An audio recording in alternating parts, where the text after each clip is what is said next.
Welcome to today's deep dive.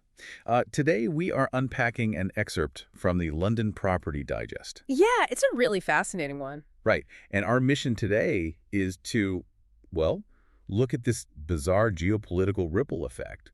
We're exploring why escalating global conflicts, like especially in the Middle East, are actually reinforcing London's status as a global wealth magnet. Which, I mean, sounds completely counterintuitive, right? Exactly. Because, well, here's where it gets really interesting. You have these wealthy individuals who recently packed up all their assets, moved their whole lives to low-tax havens like Dubai, and now they are suddenly reversing course. Yeah, they are heading right back to London. Right, which makes no sense if you just read the daily headlines, complain about UK taxes or heavy regulation and all that endless bureaucracy. Well, the thing is, in times of really severe global uncertainty, people's priorities just abruptly shift. Like, investors stop chasing the absolute highest yield. Or the lowest tax bracket, I imagine.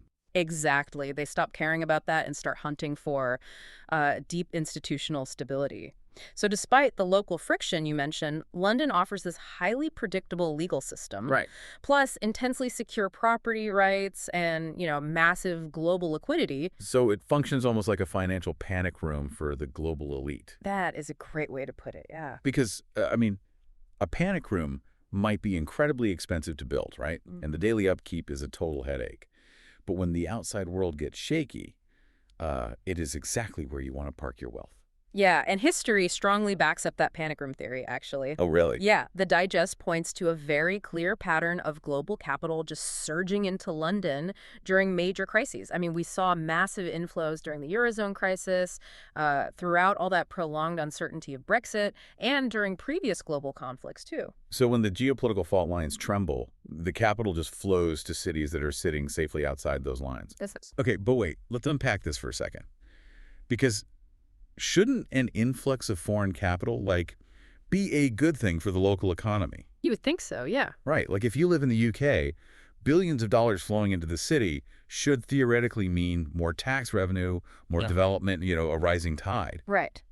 So why is this foreign capital actually freezing out domestic buyers instead of helping them? Well, because the exact same geopolitical tension that's driving billionaires into London is fundamentally altering the macroeconomic landscape for the locals. How so? So we all know the basic economic chain reaction by now. Tensions in the Middle East cause global energy costs to spike, right? Right, which keeps inflation stubborn. Exactly. And that stubborn inflation forces central banks to hold interest rates much higher for much longer than anyone originally thought. Oh, wow. Which hits the everyday domestic buyer right in the mortgage. Yes. I mean, the London Property Digest specifically notes that the average two-year fixed UK mortgage has climbed back above 5%. Yeah, and that creates this severe two-speed market. Domestic buyers who actually need financing are completely paralyzed by those elevated borrowing costs. Because they rely on the mortgages. Right. But meanwhile, you have these international buyers who are completely bypassing the interest rate trap altogether. Because they're flush with cash. Exactly.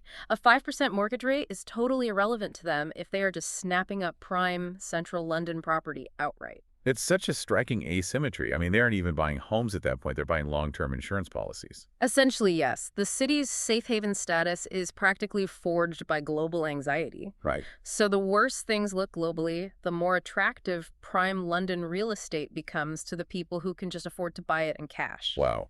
So for you listening to this, it really presents a wild paradox. The headlines are screaming about war, inflation, a cost of living crisis. Yet that very global conflict is what builds the walls of London's financial panic room even thicker. It's fascinating, but yeah, that's exactly what the data shows. Which leaves you with a really fascinating what-if to chew on.